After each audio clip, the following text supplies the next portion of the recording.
Olá, sejam muito bem-vindos a mais um episódio aqui do Quinto Dia Útil. Hoje eu tô aqui junto com o Emerson. Vocês estão acostumados já a ouvir aí o nosso podcast, tem uma voz diferente aqui na introdução hoje, né? Muito melhor. Tô aqui junto com o Emerson, então, como eu já disse, os caras aqui feras da pesquisa, aqui o Renan e o João, que vão contribuir muito hoje aqui com a gente. Vamos falar hoje, então, o tema do podcast é indicadores de RH, né? O estudo que a Carreira Miller desenvolveu aí com o time da consulta salarial. Esse estudo é muito importante. Acho que o principal foco dele é tirar o achismo do RH, né? Porque remuneração não é achismo, né? Com certeza. Então, esse estudo ele traz aí métricas. Então, a gente vai falar um pouquinho sobre isso hoje, sobre métricas, números, para onde que o RH tem que olhar. E pensando também nesse podcast, vamos focar em 3 destaques do estudo para a gente poder desenvolver aqui, mastigar bem esses assuntos, né? Que tem coisa muito boa nesse material, né? Atração e retenção, vamos falar um pouquinho aí desse cenário, para onde as empresas estão olhando nesse sentido. Movimentações individuais, muito importante também falar disso, pensando em carreira, pensando em autonomia, né? Evolução salarial também, outro assunto polêmico, também fundamental. E eu quero dizer que eu tô acompanhando o estudo aqui pelo celular, então vocês estão aí ouvindo a gente, quem tiver acesso aí aos nossos clientes, o estudo ele é interativo, ele é responsivo também para várias telas, né? Então você pode acessar do seu computador, iPad, Apple, depois manda aí o boleto. O boleto não, né? A gente que manda pra eles, tem que pagar, né? Agora. Pode ver pelo celular, então o estudo tá bem legal. Quem não tem um estudo, a gente vai mastigar agora aqui uns assuntos principais, mas aí pode entrar em contato com a gente também para acessar, né? O estudo, como eu já disse, é exclusivo para clientes, mas a gente veio aqui dar um gostinho para vocês aqui. Vou apresentar os dados, vou abrir algumas informações aqui. E vamos começar então? Bora lá. Bom, no começo do estudo a gente tem uns indicadores de RH. Vou falar um top 5 aqui, vai. Turnover em primeiro lugar, né? Com 88% aí como principal indicador apurado pela RH. Depois o absenteísmo, logo abaixo, com 76%. Acidentes local de trabalho, 69%. Relação horas trabalhadas e horas extras, 66%. E clima organizacional, 59%. Bom, vamos lá. Quando eu olho para esse cenário aqui, eu vejo que poucas empresas estão acompanhando indicadores que não apareceram nesse top 5 que eu falei, que são indicadores um pouco mais estratégicos, como, por exemplo, custo de benefícios, ROI. Isso é ruim? Seria bom olhar para esses indicadores também? O que vocês têm que comentar sobre isso? A melhor resposta é o depende, né? Depende muito do contexto da empresa, depende muito de algumas questões que vão além dessa pergunta, né? Dessa questão, né? Ou seja, só porque eu estou olhando o turnover, absenteísmo, isso não é estratégico, eu estou para trás, né? Eu deveria estar olhando outras coisas. Não necessariamente, né? É óbvio que tem alguns outros indicadores surgindo, principalmente agora com essa pegada de People Analytics. Mas você olhar também essa questão de turnover, de absenteísmo e esses indicadores do top 5, eles são muito importantes também. Uhum. O ponto o que faz sentido para a minha organização, né? Qual é o meu momento, como que eu estou posicionado em relação ao mercado e trazer alguma coisa que seja relevante, ou seja, não faz sentido eu querer olhar algum indicador só porque ele é diferente, ele é novo, sendo que a minha organização não está olhando para isso, não está no objetivo estratégico dessa empresa, né? Então, turnover, ele é muito amplo você só falar assim, né? Você pode olhar de diversas formas essa questão do turnover. Seja dos top talents, por que eles estão saindo, se estão saindo. O absenteísmo ele acaba sendo muito estratégico na questão de custo também e de entender o meu funcionário, por que ele está deixando de comparecer. Então, assim, eu acredito que o momento da organização é que vai dizer se eu de fato estou olhando os indicadores adequados, né? Se a gente pudesse fazer uma ponte aí, uma relação para entender melhor por que muitas vezes quando as pessoas perguntam para a consultoria o que eu faço em determinado momento, ou como eu ajo diante de determinado indicador, e aí a gente responde, depende, ou como o Robson mesmo fala, né, o índice do veja bem, que ele fala assim, bom, veja bem. Um consultor financeiro, por exemplo, quando você procura um consultor financeiro e você diz assim, cara, eu quero ganhar dinheiro, onde que eu invisto? Não, peraí, você quer ganhar dinheiro, mas hoje, daqui a 10 anos, daqui a 20 anos, é tipo assim, aquele, veja bem, peraí, depende, você quer ganhar dinheiro, mas depende, quando? E é bem isso que a gente faz, né? Então, assim, a orientação dele, os próximos passos, vem depois da gente entender direito isso, né? Então, quando a gente olha para um indicador como esse, depende, e aí depois a gente tem, né, uma recomendação, né? Tem um caminho para apontar, né? É sempre bom acompanhar os números, né? O RH ter respostas, trazer esses números para a discussão estratégica da empresa, né? Então, sim, a gente defende que vocês olhem, né, para todos esses indicadores e procurem acompanhar os dados da maior parte possível das coisas que estão acontecendo, né?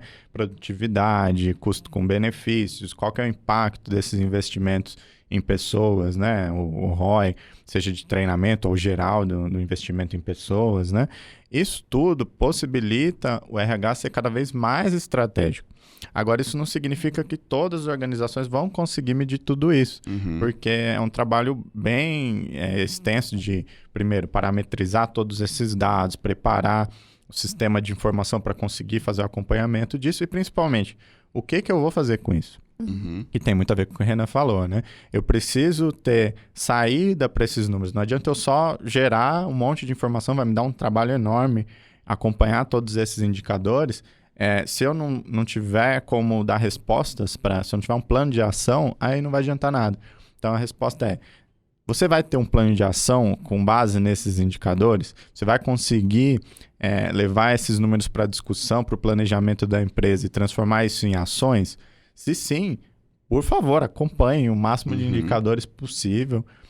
Conta com a gente aqui para ver no estudo quais são os indicadores, como fazer, como acompanhar, né?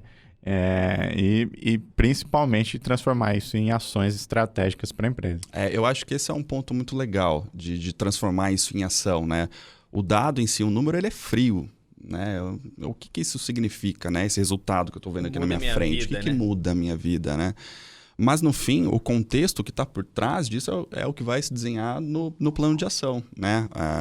E muitas vezes a gente faz algumas coisas e a gente não cria o indicador disso, a gente não está medindo. Um exemplo, que é o ROI, né? A questão do retorno do investimento, né? O retorno que você está tendo. Isso no RH, às vezes, é um pouco difícil de mensurar, enquanto que na parte de finanças está tranquilo de medir isso, o esforço que a empresa está fazendo, né? Então, no RH, um treinamento ou um desenvolvimento de um colaborador, esse investimento que você está fazendo, muitas vezes de forma muito natural isso acontece na empresa, né? Ou seja, vamos supor que num contexto de que a empresa acabou de comprar uma máquina nova ou desenvolver uma nova tecnologia, um novo processo, de repente ela vai precisar de um novo profissional. Ela pode ir para o mercado, ela vai ter o tempo lá de recrutamento, o tempo do gestor, ela vai ter um gasto para trazer esse cara, para treinar esse cara também, ele se adaptar à questão da empresa. E tudo isso tem um tempo. E aí, qual que é outro viés, qual que é outro caminho que eu poderia seguir? Ao invés de contratar alguém de fora, desenvolver uma pessoa interna. Então, às vezes, eu sei que tem aqui na minha equipe a Fer, que está super afim de entrar nessa nova fase, de conhecer esse novo projeto, de se desenvolver e ocupar essa posição. Então, o ponto será que não seria mais barato ou mais fácil, mais ágil eu treinar a Fernanda, trazer um pouco mais desse contexto, deixá-la nesse job por um tempo para ela ir pegando, e aí eu já tenho uma pessoa nova, com um custo menor, e ainda consigo trazer a questão do desenvolvimento interno, ou seja, as pessoas crescendo internamente. Então, isso às vezes acontece de uma forma natural dentro da organização. Mas será que eu estou medindo isso? Né? Nesses dois cenários, de trazer uma pessoa de fora e desenvolver internamente, o que é o mais barato, o que é o mais rentável. E isso é importante você mostrar para a organização, porque você demonstra que o RH está sendo estratégico. Sim. Sabe? Mercado em recessão tem uma grande possibilidade com isso, né? Você vai dando oportunidades internamente. Agora o mercado superaquecido, aí um puxa do outro e aquela briga toda. Né? Exatamente. Então, essas ações que acontecem no dia a dia, a gente pode mensurar isso e ver o que retorno que eu estou tendo dessas ações que o RH está fazendo. Então, por isso que são indicadores hoje, assim, mais novos, que a gente está começando, os RHs começando a olhar, Mas é porque faz sentido. Você leva isso para uma discussão de board, de executivos, e você acaba sendo muito bem visto, porque você está preocupado com economizar dinheiro ou ganhar muito dinheiro, né? É isso que é importante para a empresa do ponto de vista financeiro. Então, o RH contribui com isso. É muito interessante, você acaba impactando o negócio. Você sabe que isso que você falou aí desse planejamento do RH para esse tipo de cenário e pensar também em estruturar, planejar melhor esse investimento dentro da empresa, vai de encontro com o que a gente tem de resposta também do estudo com relação às principais práticas de atração e retenção de profissionais dentro das companhias. Então, a gente tem aí metade, 53,5%, das empresas pesquisadas, elas investem, é uma prática dentro das empresas investir em desenvolvimento de carreira. Então, quando eu tenho um RH que também olha para indicadores como esses e dão segurança, dizendo assim, olha, a gente tem isso em vista, a gente tem isso planejado tal, e a gente pensa também em desenvolver as pessoas internamente, isso também dá estabilidade para reforçar esse indicador de atração e retenção, né? Isso também coincide com um estudo da Reis, é uma consultoria aí que participou de um podcast no ano passado com a gente, com o André Ferragutti. Eles trouxeram uns dados aí de uma pesquisa que eles têm de tendências de salários, que as pessoas saem das empresas por causa de salário. Então, quando eu estou em dúvida entre duas propostas de emprego, aí eu me decido pelo salário. Então, quem paga mais é a porta de entrada. Mas eu fico por carreira, né? Então, as pessoas ficam por atividade realizada, oportunidade de crescimento. Isso é um ponto positivo, né, Renan? Sem dúvidas. E aí a gente consegue ir conectando os pontos, né? Como que eu vou entender o que é o mais importante, o que o meu funcionário espera, né? Através de uma pesquisa de clima. Está no nosso top 5 ali também de indicadores, né? Então, você faz essa pesquisa para entender um pouco mais dos seus funcionários, o que eles dão valor, o que está faltando dentro da organização. E você transforma isso em plano de ação, né? Então, às vezes eu não tenho esse dado e estou achando que minha empresa está defasada em termos de salários e a gente não está pagando bem.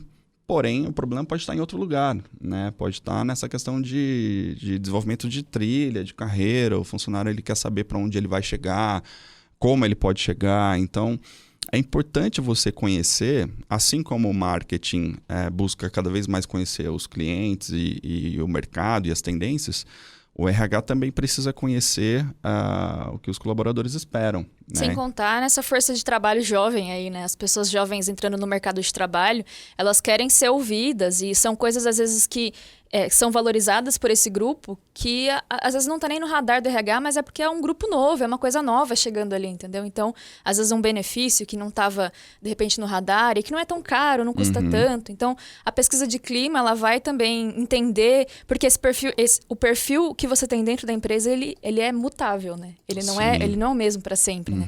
Assim como você disse no marketing, a gente tem que, de tempos em tempos, procurar entender esse público, porque ele se modifica. Então, não é sempre a mesma pessoa que vai comprar esse celular, né? Exatamente. O público vai se modificando. E o RH também é um prestador de serviço nesse sentido, né? Ela precisa conhecer para quem que ela vai, para quem que o RH vai comunicar, vai prestar esse serviço, né? E nesse ponto, o indicador ele é super importante. Porque você vai conseguindo mapear essas tendências, você consegue entender para onde o mercado está indo, o que está acontecendo e ligar os pontos. Tem um plano de ação. Não adianta ter um indicador que vai ficar dentro de um dashboard lindo, maravilhoso, que todo mundo olha, mas é apenas uma burocracia. Não, ele tem que ser transformado em um plano de ação de fato para que as coisas façam a diferença, que é o que a gente sempre... eu sempre conversava, né, com algumas pessoas. Eu falava, a gente faz uma baita de uma pesquisa de clima, a gente levanta os pontos, isso é super legal, mas a gente não consegue fazer um plano para que isso aconteça. Poxa, imagina a frustração que isso também gera, né, internamente. Então, os indicadores eles são muito importantes para você coletar muito dado, muita informação e saber o que tem que ser feito. E aí você precisa fazer. Sim, reforça um pouquinho o que o João falou, né, também. E nesse ponto, medir o ROI, por exemplo, seria uma coisa que ajudaria o RH a conseguir essas aprovações e conseguir transformar isso no plano de ação. Porque hoje, para muitas empresas, o investimento em gestão de pessoas ele ainda é visto como um custo e ele só fica em segundo plano. Muitas vezes ele só acontece quando a empresa está num bom momento. E aí o que acontece? se o RH não tem dados para questionar isso, fica muito difícil argumentar. Agora, imagina que você já mediu, já acompanhou e viu que a cada X% que você aumenta no orçamento de folha, por exemplo, você tem mais um retorno maior, seja de margem ou de faturamento, e você consegue demonstrar isso. Olha, então, na verdade, uma resposta à crise. A gente está com queda no faturamento, então a gente precisa, de alguma forma, investir nas pessoas para conseguir reverter isso. Isso acontece em algumas organizações, a gente já vê alguns trabalhos acadêmicos e até algumas empresas que fazem esse acompanhamento e conseguem usar esse tipo de resposta, né? Então, eu vou criar uma marca empregadora para trazer as pessoas certas e esse investimento tem retorno. Uhum. A gente vê muitas empresas que já estão nesse patamar, que já conseguem fazer esse cruzamento de informações e seria muito importante que a maioria dos RHs olhasse para isso, mesmo que não no curto prazo. Não vou começar a medir tudo agora porque vai ser uma burocracia incrível, né? Só de ficar gerando dados ali que não vão ser usados. Mas se for fazer um planejamento e começar essas discussões, olhem para esses indicadores aqui que a gente traz no estudo, né? Vamos começar a pensar em como utilizá-los para que isso se torne cada vez mais estratégico. O RH ganhe cada vez mais argumentos para, nessas discussões estratégicas, conseguir demonstrar que o investimento que ele está pedindo ali vai ter retorno. Fazer a diferença, né? Quer ver um exemplo legal? Imagina você tem um dashboard com alguns indicadores e isso facilita muito no processo de integração, de onboarding de líderes. Imagina só a seguinte situação.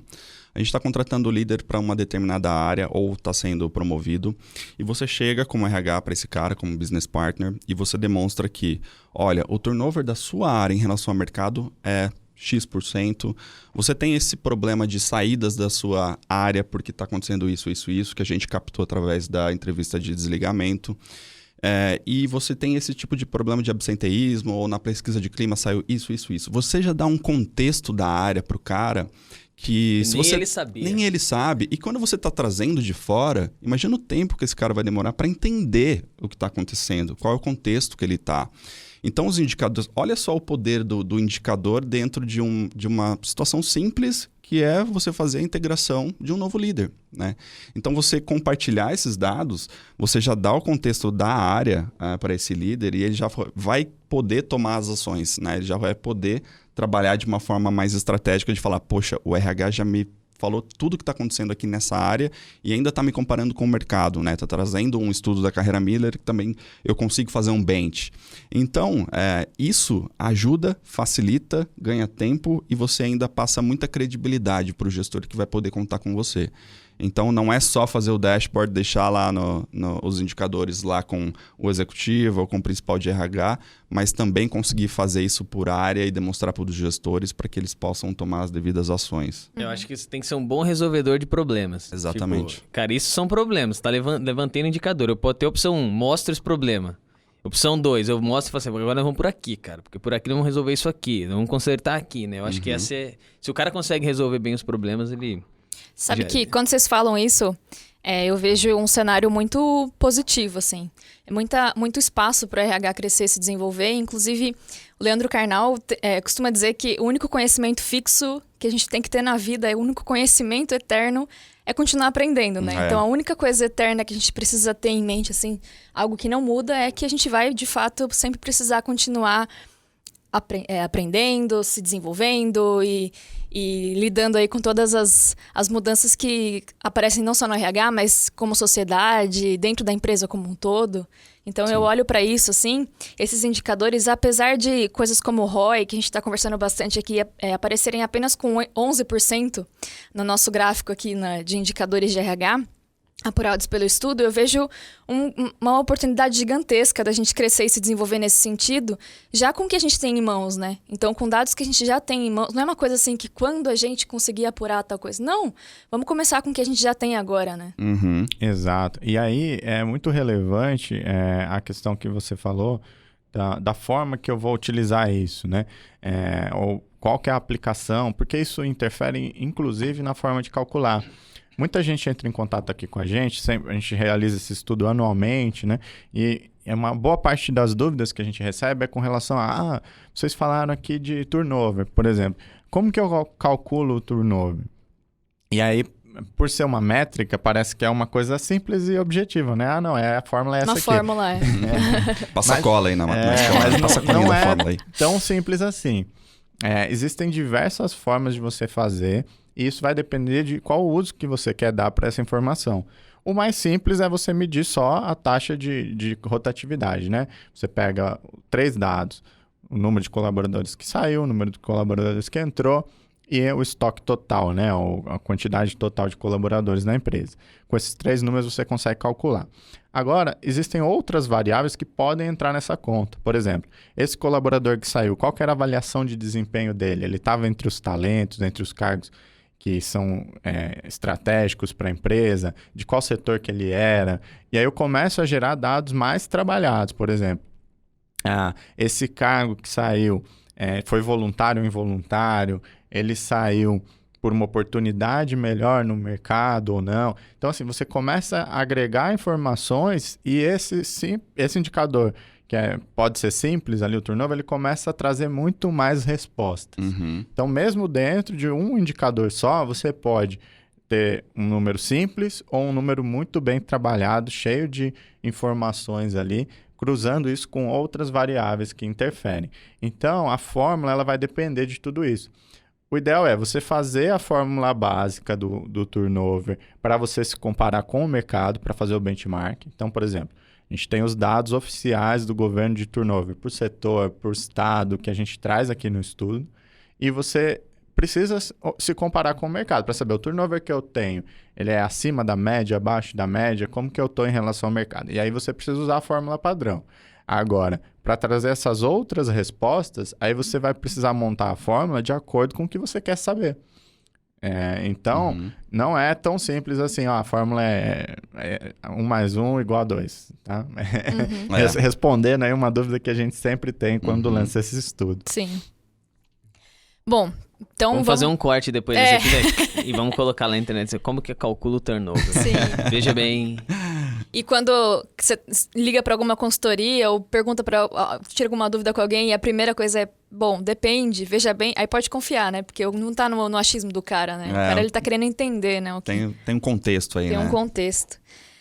Bom, caminhando então aqui no nosso estudo, a gente tem também uma informação sobre orçamentos para movimentações individuais. Olhando aqui pro cenário 2019, perspectiva agora 2020, né? Então, o orçado em 2019 era cerca de 4,39%, né? De orçamento para movimentações individuais. Já nesse último levantamento, que a gente fez agora com esse estudo, o orçamento para 2020 caiu 3,70, 3,7 aí, né? As empresas estão reservando menos para a movimentação salarial, né? Já quando esse indicador é calculado dentro das empresas, né? A gente já tinha um sinal de que seria um ano conservador, né? Agora, então, com todas essas mudanças e instabilidades, né? O que acontece com esse indicador, João? Ótimo. O que acontece, né? Primeiro, sobre esse indicador em geral, né? A gente recomenda, ainda é um grande número de empresas que não reservam um valor específico para movimentações individuais. A gente recomenda que vocês tenham esse orçamento específico para promoções, para aplicação de mérito e enquadramento também, até para que você consiga pôr em prática um plano de uma adequação de tabela, fazer as promoções, né? Você já reserva um dinheiro para isso. O que está acontecendo é que, primeiro, as empresas já reservaram um valor menor do que a gente teve em 2019, né? Então, estava todo mundo conservador aí com relação a esse ano. Só que esses orçamentos, na maioria dos casos, foram feitos no meio, lá em agosto, setembro do ano passado, né? Ou seja, agora, com tudo que já aconteceu em 2020, muito provavelmente, boa parte desses recursos ainda vai ficar congelado. Então, a empresa tem um orçamento reservado para promoções, mas com certeza a gente vai ver muitas empresas aí segurando esse orçamento para utilizar possivelmente depois que essa crise passar, né? E aí a gente está falando de diversas coisas que aconteceram que estão impactando. Primeiro, o ano começou bem movimentado, né, com divergências políticas aqui internamente entre o Congresso, o Senado e o Executivo. A gente teve bastante dúvida também e aversão a risco por conta do desentendimento entre a Rússia e a OPEP, e principalmente agora por causa do coronavírus, né? Isso derrubou muitos mercados, a gente está tendo impactos muito significativos, a gente tem poucos dados ainda do Brasil, mas os primeiros dados da China começaram a sair agora de fechamento, né, do trimestre, já com impacto cheio, que eles estão tendo esse problema já desde janeiro, né, desde dezembro, e aí a gente vê, por exemplo, uma queda de 20% nos investimentos. Ou seja, mesmo as empresas tendo orçado um investimento aqui para esse ano, é muito provável que a gente vá ver resultados próximos ao que a gente viu na China, né? Uma queda aí dos investimentos de 2 dígitos, provavelmente. Sim. Quando você falou das empresas que não têm um orçamento específico para movimentações, no estudo a porcentagem exata aqui é de 33,5%, né? Então, para mim ainda me parece um número muito expressivo, né, João? O que essas empresas fazem? Essas empresas que não têm verba, né, específica para isso, como é que elas movimentam as pessoas? Como elas se organizam? Vamos lá. Quando você não tem um orçamento específico, muito provavelmente isso coincide com a empresa não ter critérios específicos para promoção, para enquadramento e reajustes em geral, né? Isso significa que muita coisa é negociado individualmente, que ao invés de olhar para o quadro de colaboradores como um todo, fazer um planejamento, cruzar com avaliação de desempenho, isso possivelmente é decidido pelo gestor individualmente, né? Então, eu preciso dar um aumento para o fulano, aí eu vou no RH negociar isso, né? Isso abre margem para desequilíbrios. Quando a gente faz pesquisas salariais aqui, a gente sempre encontra muitos desequilíbrios nas empresas. Às vezes eu tenho áreas em que eu tenho 2 colaboradores acima do mercado e o restante abaixo. Então a empresa não tem um posicionamento de mercado, ela decide individualmente ali, né? É muito comum a gente encontrar esse cenário. E não ter regras, orçamentos específicos, critérios, aumenta a chance de acontecer isso. Então é bem provável que você criando um orçamento, definindo regras de promoção e de enquadramento, você vai conseguir manter o seu quadro mais alinhado ao mercado e ter um posicionamento mais linear, que seja abaixo, alinhado ou acima do mercado, mas que valha para todos e que você consiga definir o critério para que isso funcione. A sair de um contexto que não tem para ter é um desafio, eu diria, porque você tem que convencer o CFO dessa verba adicional que ele não tinha e que vai precisar colocar no orçamento, né? Mas aí nesse ponto o RH tem que entender um pouco mais do que está acontecendo e principalmente analisar, poxa, eu não tenho um orçamento para isso, mas às vezes se eu tenho, o controle ele está muito mais fácil de ser feito e às vezes eu até gasto, vamos dizer assim, menos e de uma forma mais eficiente do que não tendo, né? Então, você conseguir demonstrar esses cenários para o CFO vai te ajudar também a conseguir colocar esse orçamento de promoção, né? Eu já passei por algumas situações e pessoas me perguntam, né, nesse sentido de poxa, aqui eu não tenho, às vezes eu tenho que gerar algum saving para poder fazer alguma promoção, sabe? Você fica amarrado nessa questão de orçamento base zero, de não poder crescer. E aí você tem que ficar criando situações, né? E aí não tem regra, você vai privilegiar algumas pessoas, algumas coisas nesse sentido. Isso não é saudável, né? E fora que tem o outro contexto, as pessoas que também não têm e defendem não ter e que perguntam, poxa, mas se eu tenho, por exemplo, que seja 2% de folha de pagamento reservado em orçamento para promoções. Isso significa que eu vou crescer todo ano 2%? Né? Como que eu trabalho isso? Então também tem essa dúvida, né? Responde aí, João. O que acontece? Além das promoções, dos enquadramentos, das movimentações individuais que ocorrem, a gente tem também os desligamentos, aposentadoria, novas contratações, né? Então a folha ela não acompanha diretamente o orçamento de movimentações individuais. Você pode reservar um orçamento até maior, a gente vê empresas que têm aí 5%, 6% de orçamento para movimentações individuais, mas que tem muito giro também. Eu tenho pessoas saindo, eu tenho, por exemplo, aposentou um sênior, eu contratei um estagiário, né? Então, esse tipo de movimentação vai compensando o crescimento da folha. Então, o ideal é que você tenha várias medidas, né? Eu olho para a folha como um todo, olho para a movimentação individual, para a movimentação coletiva também, que você precisa negociar acordo, e é importante estar planejando tudo isso, né? É uma redistribuição, né? Porque agora se a gente pega a questão do turnover, imagina o seguinte, vou provisionar 5% no orçamento para movimentação, mas eu já estou pensando num turnover que vai dar um percentual de giro também. Então, esse valor ele não entra cheio, eu vou redistribuir parte desse valor, talvez 50%, 60%, 70% dele, e efetivamente eu tenho 30% desse valor só como um possível crescimento. Né? Perfeito. Fora assim, uma boa dúvida quando eu faço um plano de cargos e salários e eu preciso implementar esse plano, isso, muitas empresas têm dificuldade de implementar porque vai gerar algum custo. Né? Eu defini que a minha estratégia é seguir mediana de mercado, e aí quando você faz a pesquisa e todos os enquadramentos, você vê que tem várias pessoas ali fora que você vai ter que ajustar. Isso precisa entrar no orçamento do ano seguinte. Então, imagina que se você não reservar um dinheiro para fazer esses enquadramentos, você nunca vai conseguir implementar o plano, né?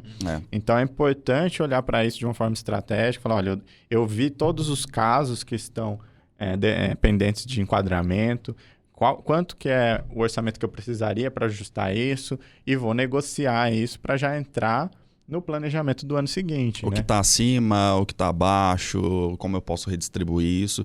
Porque senão o RH vai ficar com aquela figura de, poxa, esse cara só vem aqui me pedir dinheiro, né? É dinheiro para treinamento, é dinheiro para promoção, é dinheiro para uma ação de clima. Então, assim, de novo, calcular o ROI disso, né? Ou seja, o quanto que eu vou ter de retorno, quando eu vou ter de retorno dessas ações que o RH está planejando. Então, isso ajuda a ganhar mais o CFO, o presidente, e você demonstrar que você está sendo estratégico, né? Acho que a mensagem principal é RH, fuja dos ismos, né?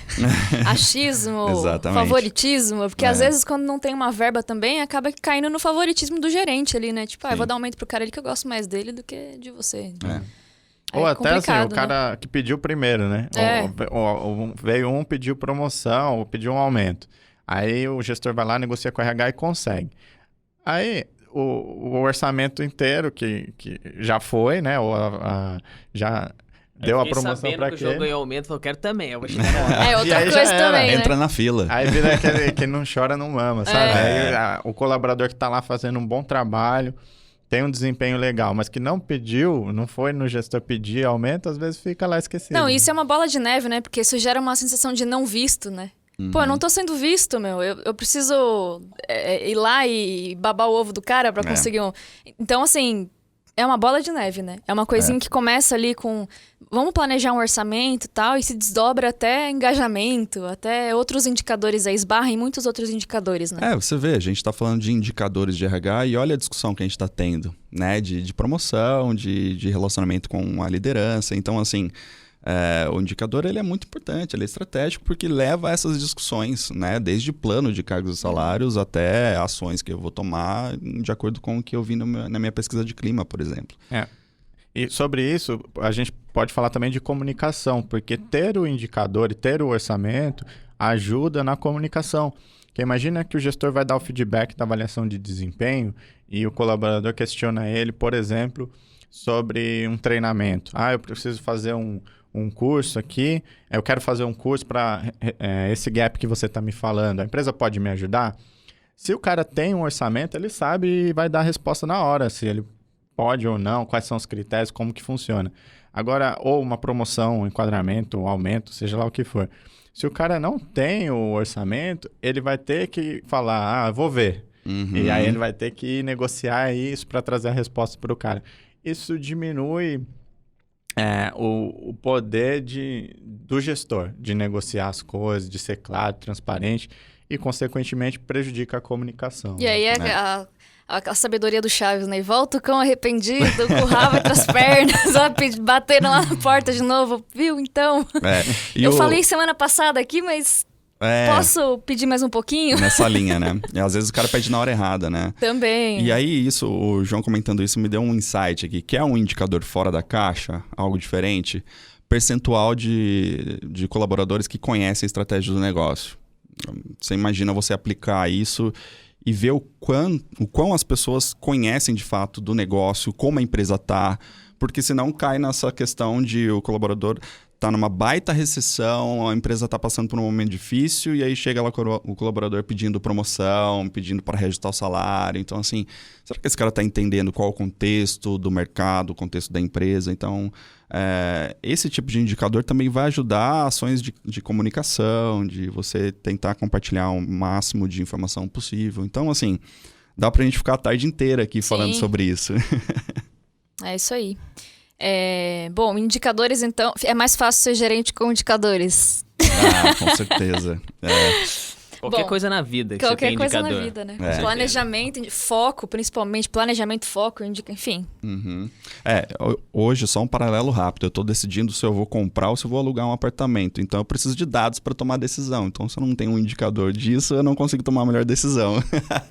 O principal dado ali é o que a sua esposa acha. Sim. Esse, a gente dá pesos, né? Esse tem 90%. Tá ouvindo aí, né? Mas você sabe que você falando isso aí, até fazer um parênteses rapidinho. Daniel Kahneman, vencedor do Prêmio Nobel de Economia 2002, psicólogo, tá mexendo. O cara já dizia assim, não confia na tua intuição, sabe? O que eu acho? Eu acho que não acha, cara, sabe? Busca informação, a maior quantidade de informações possíveis. É possível, bate aqui na porta da Carreira, fala, Carreira, o que você tem aí, cara? Porque aí ou a minha cabeça vai pensar, eu vou botar um computadorzinho pra pensar pra mim, com inteligência cognitiva, tudo que... Mas assim, você precisa de informação pra tomar essas decisões, né? Então não tem como fugir disso. É aquele, siga o seu coração, cuidado. Cuidado pra caramba. Bom, vamos então agora passar para um tema um pouco mais polêmico aqui. Esse estudo trouxe alguns dados aí que apontam redução salarial, né? Nos indicadores de variação salarial. Eu queria perguntar pro João aqui, que o João é quem a gente põe na belinda aqui, né? Contra a parede. O Renan vem apoiar ele aqui, mas as perguntas que pegam mesmo, a gente passa pro João. Quero ver. O estudo tá dizendo pra gente aqui, vocês que têm o estudo vão poder acompanhar aí na página de evolução salarial, mas vocês que não têm, eu vou só dizer aqui num geral que para níveis, todos os níveis, tá? Que foram... E se você quiser ter o estudo, é só você assinar. O cara é marqueteiro. O cara é marqueteiro. Vem pra consulta salarial. A gente, no panorama aqui, então, todos os níveis que foram pesquisados, executivos, coordenadores, especialistas, engenheiros, analistas, técnicos, operadores, para todos esses níveis, os salários, eles não estão crescendo conforme a inflação. Então, a gente tem um NPC de 4,48% e, por exemplo, vou pegar aqui um nível aleatório. Aqui só aleatório para a gente exemplificar, executivos cresceram 2,7%, ou seja, não estou chegando nem perto... Mas eles são os que nunca crescem, né? 2015, 11 de inflação, cresceram 2, né? Vê o operacional. Operacional, 1,9. 1,9. O que está acontecendo? O que está acontecendo, né? Eu falei que o pessoal liga aqui quando a gente divulga turnover, quando sai evolução salarial, então... O telefone não para. O telefone não para, principalmente quando o analista de RH cai, né? Não, isso não deveria cair nunca. Nunca. Bom, o que vai acontecer? O que o mercado está indicando aqui, né? Primeiro, mesmo na média geral, olhando aqui, a gente já vê que os salários cresceram muito abaixo da inflação. Ou seja, não cresceram, né? A redução, isso indica uma redução salarial relativa, porque no absoluto os salários cresceram 2%, mas se a inflação subiu 4%, significa que os colaboradores perderam aí poder de compra da ordem de 2,5%. Isso tem a ver com a recessão. A gente demora um pouco para ver isso refletir nos salários, não é imediato, mas a gente vem num período aí de recessão ou de estagnação, né? E isso vem refletindo no salário. A gente tem um desemprego aí que está em 11%, a gente traz esses dados aqui também no estudo e isso interfere muito nas negociações salariais.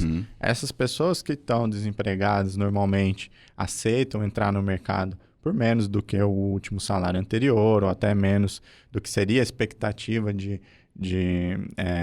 ganho dela se ela tivesse empregada, né? A gente tem muitas empresas fazendo desligamentos, empresa que teve dificuldade econômica, e é muito comum que esses desligamentos ocorram justamente nos salários que estão acima no mercado. E isso vai, aos poucos, influenciando os salários. A gente tem questão também de oferta e demanda, que tem a ver com isso que eu falei também, mas que interfere nos cargos, porque a gente tem, num cenário onde a média dos salários aqui cresceu só 2%, ficou 2,5% abaixo da inflação, tem cargos que cresceram mais que a inflação. E o contrário também, tem salários que mesmo no absoluto eles caíram. Tem regiões e áreas aí que os salários médios reduziram bastante, consideravelmente. Isso com certeza vai gerar questionamento, a gente vai receber muitos contatos aqui de clientes perguntando, né? Falando, poxa, mas ano passado estava falando que esse cargo pagava 1.000, agora está dando 900. Realmente, isso está acontecendo. As empresas estão contratando por menos. Setores que estão em alta, em alguns casos, são setores que têm uma média salarial mais baixa. E setores que estão em baixa são justamente os que pagam mais. Então, tem uma série de coisas influenciando aqui. E principalmente oferta e demanda, desemprego e tal. Então, o que a gente observou? Para todos os níveis, isso foi uma realidade. Desde o executivo até o operacional, teve uma perda aí no poder de compra. E individualmente, em alguns casos, que a gente traz aqui também no estudo, os salários chegaram a cair, a ter uma variação negativa, né? A nossa pesquisa apontou isso, e aí a gente investiga muito bem antes de divulgar esses dados. E os dados oficiais também no Ministério da Economia comprovam essa tendência de baixa. Quando a gente olha os dados que vêm da RAS, do CAGED e outros dados do Ministério da Economia, a gente vê que a média de ganhos ela tem caído nos últimos 2 anos já.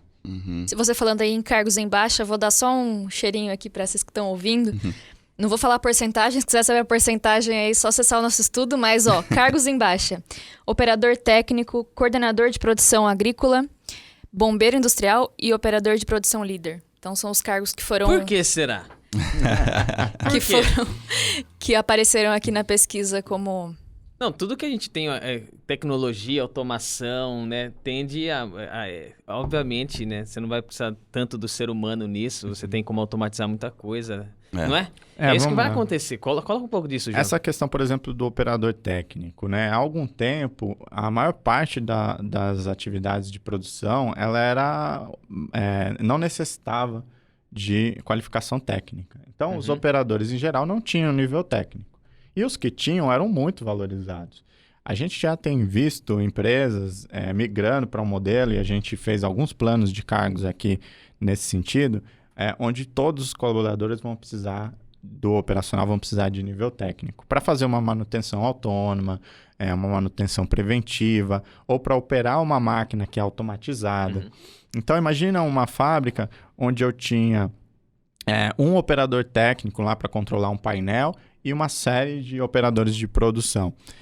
Agora isso está invertendo. Eu tenho unidades que a gente acompanhou aqui, até unidades novas de empresas que tem várias unidades, que criou uma unidade onde tem uma quantidade menor de operadores e todos eles são técnicos. A máquina é automatizada e tal. Então, assim, ao mesmo tempo que eu aumento a quantidade, né, essa valorização desse cara que era e agora eu tenho uma série deles, ela está sendo diferenciada. Eu tenho cada vez mais qualificação disponível, né? Os jovens, eles têm feito, né, curso técnico. Aqui na região, por exemplo, eu encontro muita gente com curso técnico, e essa oferta de mão de obra qualificada em algumas regiões interfere também nesse valor. É lógico que nem sempre é essa lógica, porque, por exemplo, eu tenho cargos e áreas, por exemplo, tecnologia, onde está acontecendo exatamente o contrário, né? Eu tenho menos profissionais qualificados e uma demanda gigantesca. Então, 40 mil vagas abertas, 16 mil pessoas aptas para aquilo ali. Exatamente. Isso também força os valores salariais, né? Então, assim como a gente tem cargos em baixa, a gente tem cargos que cresceram muito acima da inflação também. E aí a gente vê principalmente, assim, vários cargos aqui da área de saúde, que é uma demanda absurda no mundo inteiro. No mundo inteiro a gente tem defasagem de profissionais de saúde, né? Isso não é diferente aqui no Brasil, inclusive gera concorrência internacional. Se você entra em sites de vagas no Canadá, na Austrália e tal, tem sempre lá vaga de enfermeiro e médico, né? Então, esses profissionais, eles concorrem inclusive internacionalmente, né? Isso força bastante os salários, pressiona, né? E também os cargos de tecnologia, que numa média, assim, estão crescendo consideravelmente, não só nessa última edição, mas ao longo dos últimos anos. Eu destacaria 2 pontos. Essa questão da lei da oferta e da procura e concentração de profissionais, né? Ou seja, ainda tem lugares que a gente tem poucos profissionais de tecnologia, por exemplo, e ainda é a questão de poucos profissionais em um lugar que está menos concentrado, né? Vamos dizer assim, né? Então, isso vai fazer com que aumente ainda mais a questão do salário, né? Ou seja, empurre, de fato, esse salário para cima, né? E a gente está falando de tecnologia que está super em alta, não tem como não falar, inclusive para né? você, né? Que está aí na frente de um clube de TI. Exatamente, a gente tem um clube de TI pesquisando práticas, competências, salários, e aí a gente vai na linha de que também não é só salário, vamos olhar muita coisa em volta disso, né? Então é um contexto muito interessante que a gente sobrevive nesse sentido, né? Hoje em dia. Tem uma regrinha aqui, você nunca pode diminuir salário, CLT diz assim, mas na verdade você faz isso todo ano, né? Se você não fizer isso todo ano, você tá perdido, cara. Eu acho que é só o entendimento que às vezes não é tão simples. Você vai ter que botar o lado 2 do cérebro pra você, aquele que tem que pensar, que gasta energia. Cara, e por quê? Porque é assim que você vai conseguir manter a eficiência financeira da sua empresa. Não tem como. Mas esse é o ponto, desculpa te cortar, Fer, que hoje, se eu estou dentro da minha empresa, eu aplico o acordo coletivo, aplico lá os 4, 5% que eu tenho na minha base flat para todo mundo. Ou seja, para mim é fácil entender que isso está crescendo, né? Agora, quando você olha de uma visão assim mais macro, de movimento de mercado, do que está acontecendo, às vezes você não consegue perceber esse feeling, porque você está muito conectado com o que está acontecendo na sua empresa. Então, de novo, essa questão do turnover, entradas e saídas e empresas tentando ser mais eficientes, buscando alternativas, trabalhando faixa salarial, tudo isso vai influenciar ou para subir ou para não os salários, né? Então, esse é o ponto-chave. Sobre isso que você falou, uma parte dos questionamentos que a gente recebe das ligações quando os salários não crescem em linha com os acordos e com a inflação, é porque é muito difícil operacionalizar isso. Fala assim, mas e agora? Como é que eu faço com a minha tabela? Você está me falando aí que os salários cresceram só 2%, mas eu apliquei 4% para todo mundo, e agora? Perfeito. Bom, para quem já está no YouTube, a gente tem um vídeo explicando, um vídeo bem curto, exatamente para explicar como que você faz com a sua tabela. Porque realmente isso gera uma dificuldade, né? Vamos supor, eu apliquei 4% para uma pessoa, X, e eu vou crescer a tabela só em 2%. Ele vai ficar fora da minha tabela, e aí? Você deixa. Deixa, porque é aí que vai conseguir eficiência. Exatamente. É temporário isso, porque o importante é os salários previstos para os cargos na tabela estarem de acordo com o mercado. Exatamente. A próxima promoção ou enquadramento que você for fazer desse colaborador que está fora da tabela, você volta ele na tabela. Então, por exemplo, ele vai para o próximo step, e o próximo step seria de 6%. Ele já recebeu 4 no acordo, cresceu 2%, você vai aplicar só a diferença. Ele não continua crescendo 6%, sendo que ele já recebeu uma parte no acordo coletivo. Sim. E aí você ajusta a tabela de novo.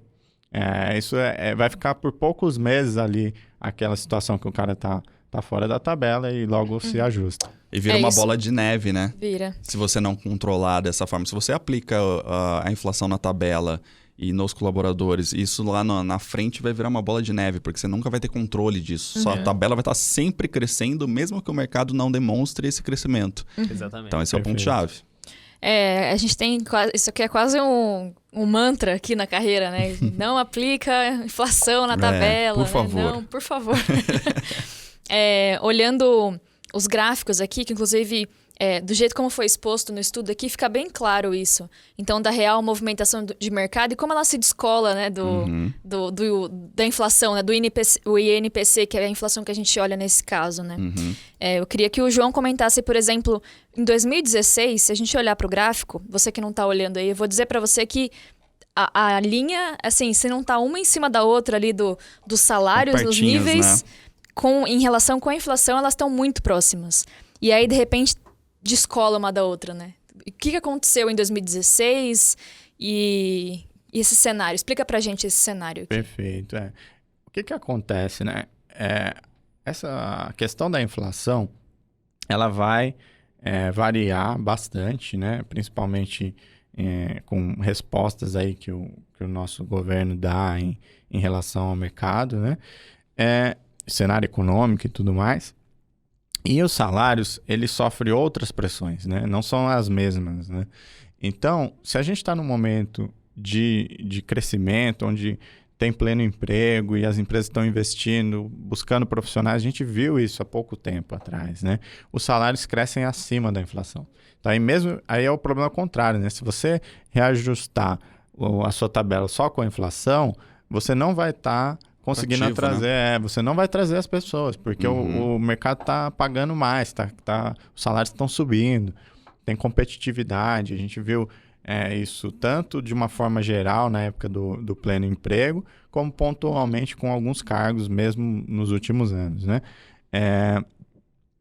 Então, você tem que estar de olho em estudos como esse que a gente faz. Se você não tem acesso a esse estudo, tem outras maneiras de você conseguir esses dados, até mesmo através de dados oficiais do Ministério da Economia, mas fica de olho. Assim, lógico que o RH sente isso no dia a dia, né?